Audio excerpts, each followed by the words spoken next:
Hello everyone, it's Christine here and I am back for our stitch along, and we are going to be doing outline stitch.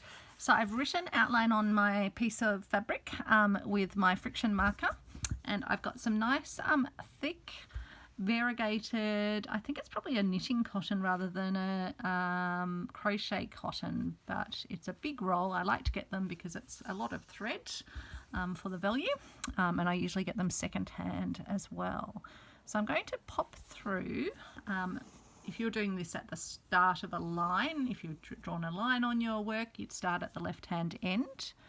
And then I'm going to take my needle, and we're always going to be keeping the thread above the needle.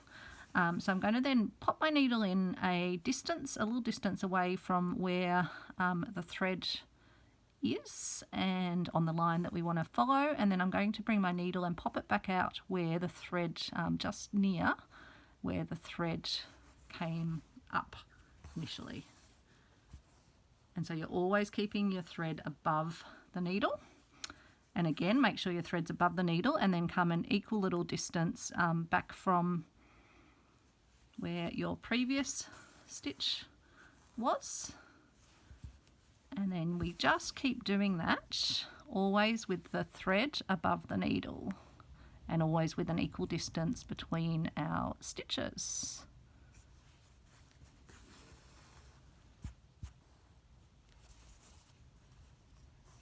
And then thread above the needle.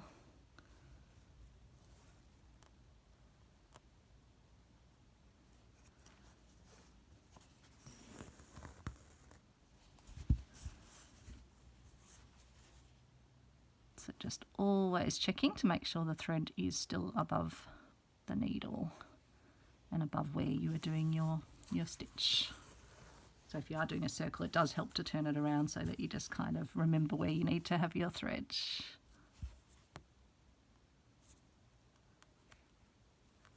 So I hope you're having a great day or a great evening.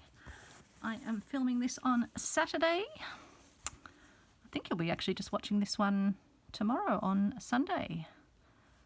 So I'm planning to get a few done. I've sketched out the names for a few of the stitches. I've done one of them in a back stitch, and then some of them will actually do like this one in the stitch that we're actually doing. So now that I'm back to the start of the O, I'm just going to do my final stitch to make the O like this. And then I will take it to the back, and then we'll just pop over to the U and do that. So again, pop through, and if we're going to do it this way, we'll need to keep our thread above.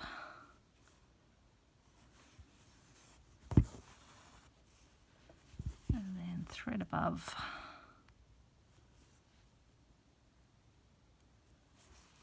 It's been a funny old day in Melbourne today, quite windy and rainy earlier, but then I was driving back and the sun came out full on bright, but then by the time I got home and then we headed out again, it was starting to splatter with rain.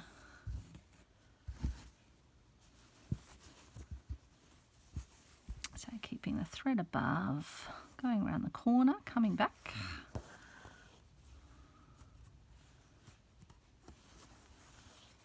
And thread above.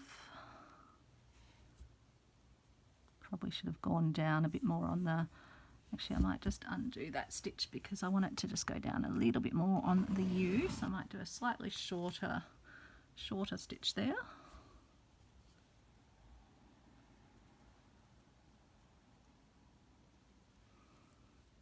Okay.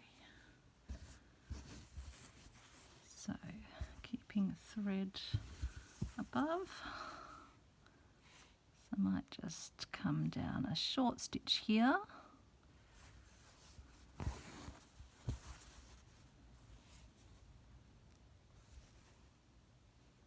And then hopefully that will give me a better shape for the bottom of the U.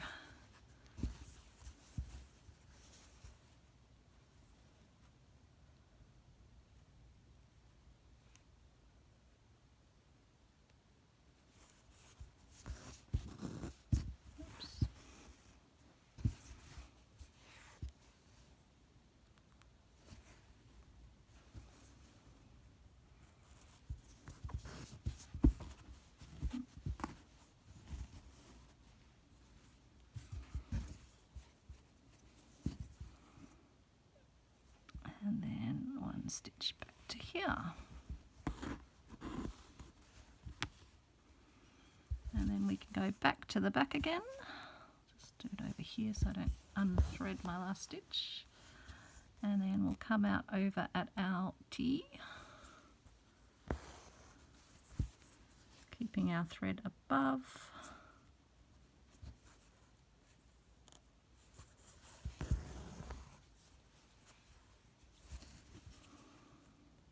It does sometimes help to hold the thread sort of up a little bit when you're doing it.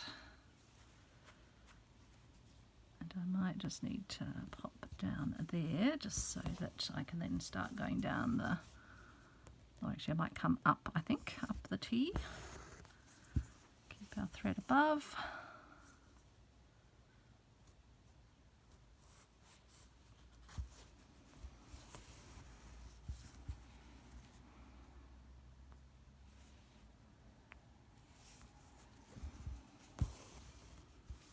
Okay, and then I might pop down.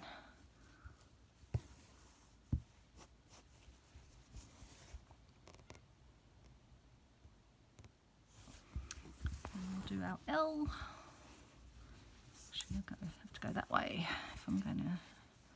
I might just let my thread unwind. I hang it upside down, let it wind around and untwist itself. And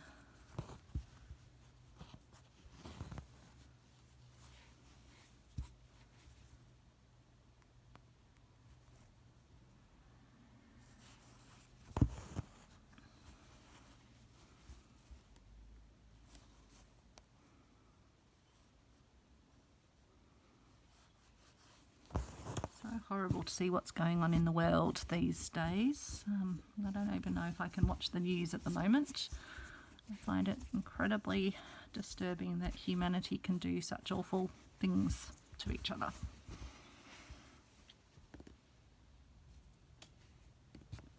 And you just, yeah, your heart goes out to people displaced and innocents caught in the awfulness that's unfolding in the world. Just very sad.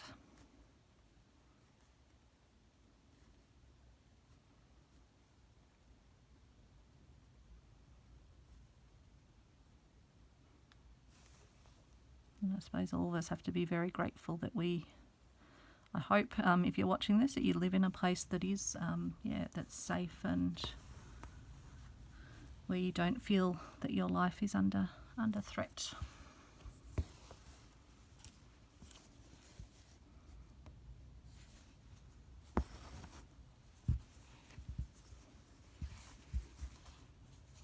That way.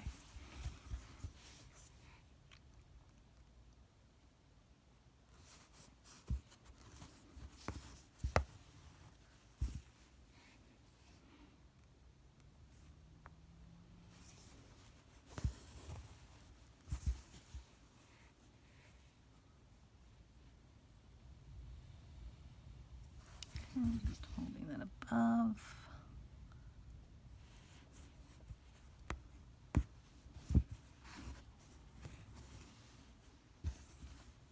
Just having a look at the book, which describes this as a similar stitch to stem stitch, but it's about where the thread is kept when it's kept above the needle in this stitch.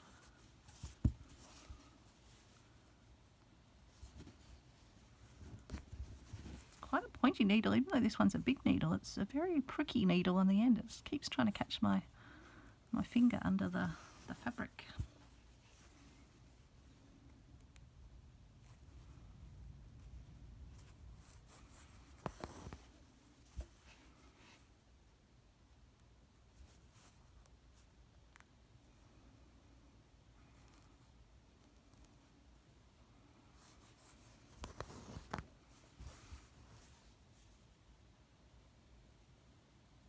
So I'll just take it back to the back here and then I'll pop up to do the rest of the N.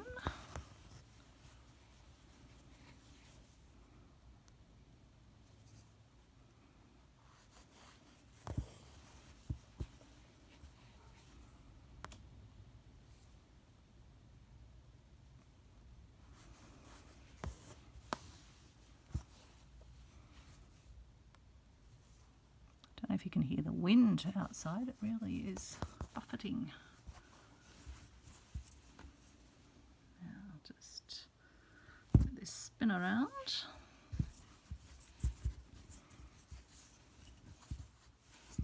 Just thinking, which way do I need to have it? This way. Looking forward to doing some of my Roxy stitching this afternoon for Roxy's Journal of Stitchery, the treasure hunt. Doing thread painting of a flower, or set of flowers actually, which I love doing. Thread painting is a joy.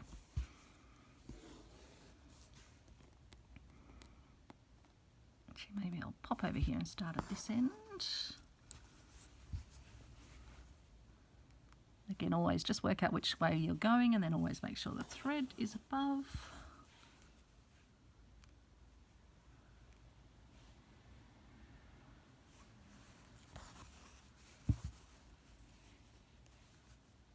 Then I might just go down here, pop up here.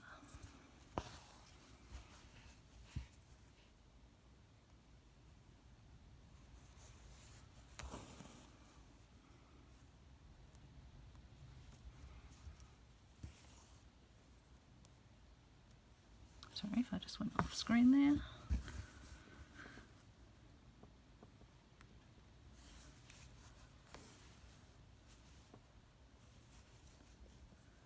Just because I'm doing single stitches, I'm just having to pop to the front and the back periodically.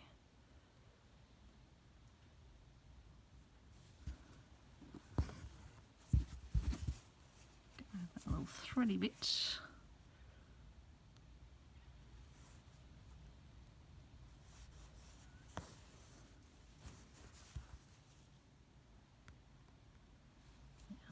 Bring it down.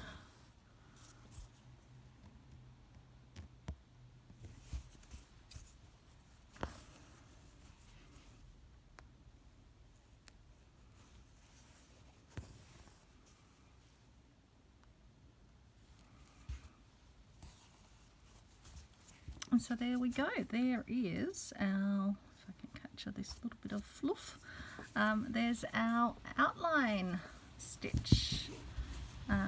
Yeah, which gives a lovely bolded sort of bolded effect with the overlapping of the thread. So hope that was useful to you if you haven't done that before, or a good little refresher. And I will see you back tomorrow for, what have we got? We have oyster stitch tomorrow, so that will be a bit of fun. Thanks everyone, take care, bye.